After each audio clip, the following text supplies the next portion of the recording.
Sir, Nanded शहरामध्ये मागच्या 3 दिवसांमध्ये 5 लोकांचे मर्डर झालेले आहेत.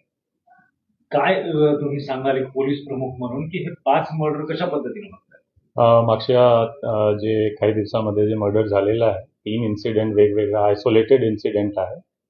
2 भाग्यनगर पोलीस स्टेशन आणि 1 वजिराबाद पोलीस स्टेशनचा इन्सिडेंट आहे.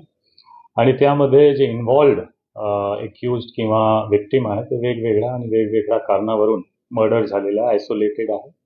कनेक्ट करून एक नरेटिव्ह बनला नाही पाहिजे.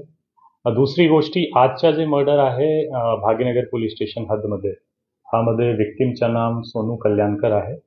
Age is around 30-35 years. आणि ह्यामध्ये आपण निष्पन्न केला जवळपास 4 आरोपी आतापर्यंत निष्पन्न झालेला आहे. आणि 4ही आरोपी नांदेड पोलिसनं खूप काही तासातच आम्ही डिटेन पण केलेला आहे आणि पुढील तपास त्यामध्ये चालू आहे. सर, हे ज्या आरोपींना आपण अटक केलेली आहे, तर यापूर्वीच्याही गुन्ह्यामध्ये आरोपी अटक झालेले आहेत का? यापूर्वीचे जे 2 इन्सिडेंट आहेत त्यातलेही आरोपी बहुधा पोलिसांनी अटक केले आहेत. आणि तुम्ही प्रतिबंधात्मक कारवाया किती केलेल्या आहेत आजपर्यंत? जे जस्ट एक बॅकग्राऊंड क्लिअर करण्यासाठी की हा जे 3 गुन्हे आहेत, हा तिन्ही गुन्ह्यामध्ये असा दिसतो की जे इन्व्हॉल्ड लोक मेन आहे त्यांच्या क्राईमची पार्श्वभूमी आहे. ते कोणी सामान्य माणूस नाही. त्यांची क्राईमची पार्श्वभूमी आहे, त्यांचे ओल्ड जुने रायव्हलरी आहे जे इतकेपर्यंत त्यांनी काही करू शकला नाही, पण आता एक स्पर्ट दिसतो यामध्ये त्यांनी केलेला आहे.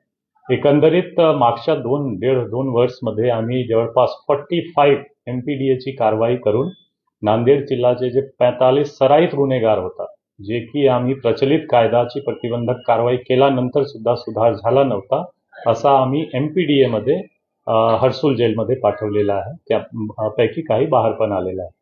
एकंदरीत 55 आणि 56 महाराष्ट्र पोलीस ऍक्टमध्ये जे हद्दपारची एक्सटर्नमेंटची कारवाई असतो त्यामध्ये जवळपास आम्ही 125-126 आरोपीला हद्दपार पण केलेला आहे मागच्या.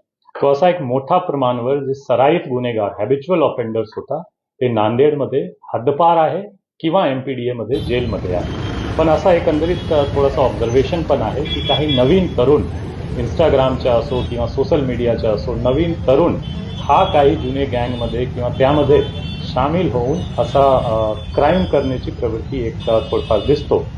ह्यामध्ये सुद्धा जे मेन आरोपी होता भाग्यनगरच्या इन्सिडेंटमध्ये सुद्धा मेन आरोपी जे अनिल पंजाबी आहे, त्यांची गँग लीडर आपण म्हणू शकतो, हा पण MPDA मध्ये आतमध्ये होता.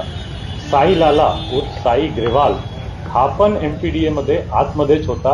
1 महिन्यापूर्वी जवळपास बाहेर आला होता. तसेच त्यांचे 2 साक्षीदारवर MPDA प्रपोज होता. म्हणून असा एकंदरीत दिसतो की त्यांच्यावर वॉच आहे, त्यांच्यावर जे मॅक्सिमम पॉसिबल पोलिसिंग कारवाई आम्ही केलेला होता. पण बाहेर आल्यानंतर आणि काही नवीन मेंबर्सला घेऊन त्यांनी असा कृत्य केलेला आहे. आयसोलेटेड इन्सिडेंट आहे. नांदेड पोलीस फुल्ली कॉन्फिडंट आणि केपेबल आहे की यांच्यावर आम्ही 0 टॉलरन्स ठेवून यापुढे सुद्धा कारवाई करणार. आम्ही गॅरंटी नाही देऊ शकणार की होणार नाही, पण झाल्यानंतर त्यांच्यावर 0 टॉलरन्स आणि प्रिव्हेंट करण्यासाठी जे काही मॅक्सिमम आम्ही करू शकतो तो 100% नांदेड पोलीस LCB ची टीम आणि आमची ग्रामीण स्थानिक पोलीसची टीम 100% तर आज एक आरोपीला पाठलाग करत असताना त्याने आपल्या दिशेने गोळीबार केला आणि प्रत्युत्तरात आपण त्याच्यावर गोळीबार केला. काय नेमकी? आज एक आरोपी अंकुश गंधमवार जे की आजच्या मर्डरमध्ये इन्व्हॉल्ड होता आणि त्यांची पर्स्यू करत होता आमची LCB ची PSI मिनिल सोनकांबले आणि त्यांची टीम.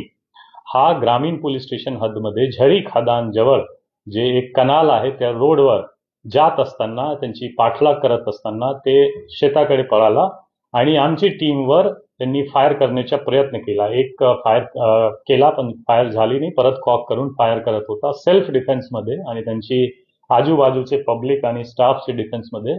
प्रत्युत्तरमध्ये आमचे PSI मिलिंद सोनकांबलेनं पण त्यांच्यावर कमरचे खाली एक सेल्फ डिफेन्समध्ये फायर केलेला आहे. नीजवर त्यांना इंजुरी आहे आणि सध्या गव्हर्नमेंट हॉस्पिटलमध्ये अंकुश गंधमवार ऍडमिट आहे.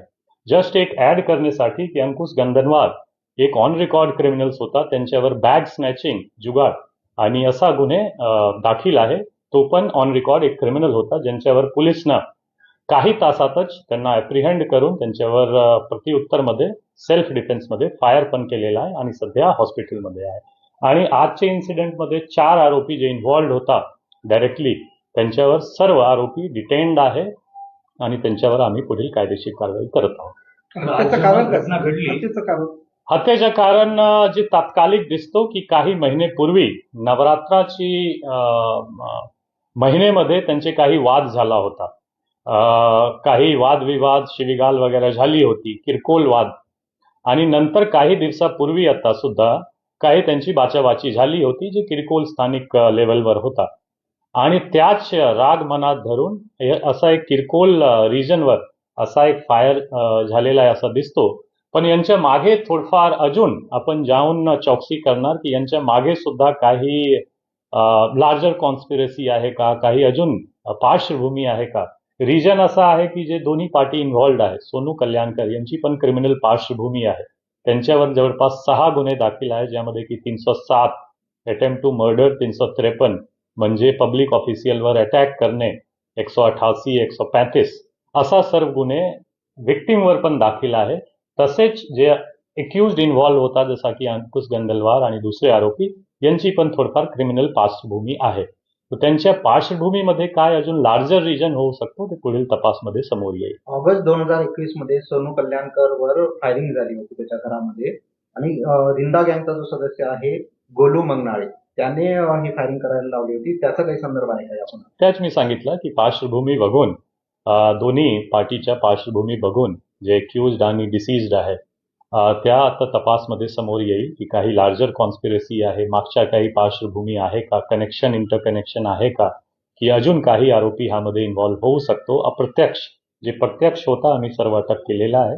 अप्रत्यक्ष सहभाग अजून कोणाचा जर असेल तर 100% त्यांच्यावर कारवाई होणार. एक अजून आवाहन करतो मी की नांदेड जिल्ह्यामध्ये आता जे सोशल मीडियावर थोडंफार एक अनरिस्पॉन्सिबल पोस्ट करून काही क्रिमिनल बॅकग्राऊंडच्या लोकांना सुद्धा की सिम्पथेटिक पोस्ट हा केला नाही पाहिजे की भाई गेला, मेरा भाई, आपका भाई.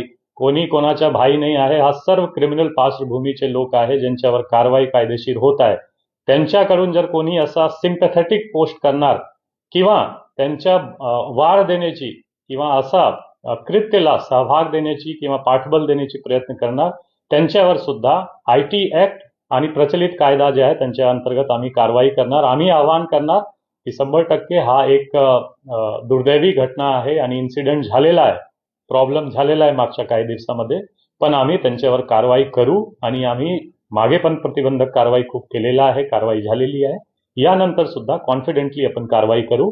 पब्लिक करून आम्ही आवाहन करणार की काही असा unresponsible, irresponsible, sympathetic post towards criminal should be avoid केला पाहिजे. Thank you so much.